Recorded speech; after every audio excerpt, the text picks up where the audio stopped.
যারা স্টুডেন্ট ভিসাতে যেতে চাচ্ছেন, স্টুডেন্ট ভিসার ক্ষেত্রে কিছু কিছু খুব ইম্পর্টেন্স কথাগুলো থাকে, যেগুলোর মধ্যে অন্যতম হচ্ছে ব্যাংক স্টেটমেন্ট। আসসালামু আলাইকুম, welcome to special one Japan education.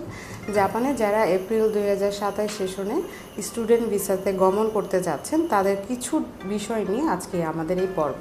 জাপানে স্টুডেন্ট ভিসায় আপনাদের ক্যারিয়ার করতে চান, জাপানে আপনারা বিভিন্ন সাবজেক্টে উচ্চশিক্ষা গ্রহণ করতে চান, আমাদের দেশের ক্ষেত্রে তাদের জন্য একটা চ্যালেঞ্জ হয়ে দাঁড়ায় বড় অঙ্কের একটা টাকা সাপোর্ট দেখানো, যাদের কিনা ব্যাংক স্টেটমেন্ট যথেষ্ট পরিমাণে সাফিসিয়েন্ট যেই বিষয়গুলি থাকে সেগুলি দেখানোর সক্ষমতা না থাকে, আমরা বিভিন্নভাবে ম্যানেজ করে থাকি।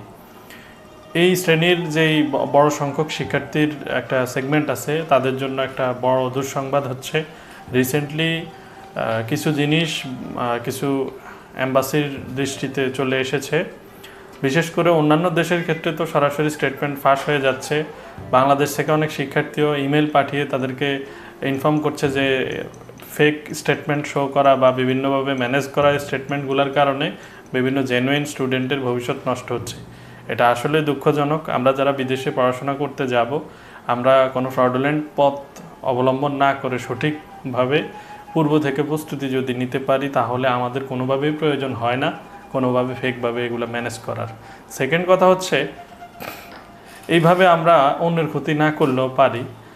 যখনই আমরা কোনো ল্যাঙ্গুয়েজ প্রফেশন, ধরেন আমরা আইএলস প্রিপারেশন নিচ্ছি, যখন থেকে আমরা প্রিপারেশন নিচ্ছি তখন থেকে ভালো একটা এজেন্সির কাছ থেকে আমরা চেষ্টা করব যে ব্যাংকের ক্ষেত্রে কি প্রস্তুতি শুরু থেকে নেওয়া যায়, সেরকম একটা গাইডের লাইন যদি আমরা নিয়ে নিই, আমরা যদি আগে থেকে জানি, তাহলে আমাদের পেনাল্টিরও সম্ভাবনা কম, আমরা বিপদে পড়ারও সম্ভাবনা কম, আমাদের মাধ্যমে অন্যরাও বিপদে পড়ার সম্ভাবনাটা কম। কিন্তু বর্তমানে একটা আরও বড় সংবাদ হচ্ছে, নতুন করে বাংলাদেশ ব্যাংকের কিছু নীতিমালা চেঞ্জ হয়ে গেছে, যেটার মাধ্যমে ব্যাংক স্টেটমেন্টে যেই দুর্নীতিগুলা হচ্ছে বাংলাদেশে আমরা বিভিন্নভাবে ম্যানেজ করে আমরা শো করছি, এগুলার সুযোগ সুবিধা আগের থেকে অনেকটা কমে যাবে।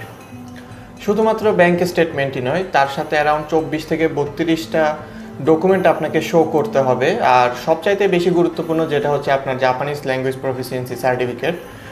হতে পারে এটা জেএলপিটি, হতে পারে এটা নাট, বা হতে পারে জেএফটি। পার্ট টাইম জব করার যদি আপনার ইচ্ছা থাকে, তাহলে অবশ্যই আপনাকে বাংলাদেশ থেকে মিনিমাম লেভেল N4 পর্যন্ত কমপ্লিট করে যেতে হবে। আপনাকে আমি এমনটা বলছি না যে আপনি N4 করার পর স্টুডেন্ট ভিসা অ্যাপ্লিকেশন করেন। আপনি N5 দিয়ে অ্যাপ্লিকেশন করে আপনি প্রসেসিং হওয়ার যে একটা লং টার্ম সময় আছে, সেই সময়টার মধ্যে যদি N4 কমপ্লিট করে ফেলতে পারেন, তাহলে আপনার জন্য জাপানে যাওয়াটা এবং পরবর্তী সময়ে পার্ট টাইম জবের বিষয়টা সুবিধা হবে।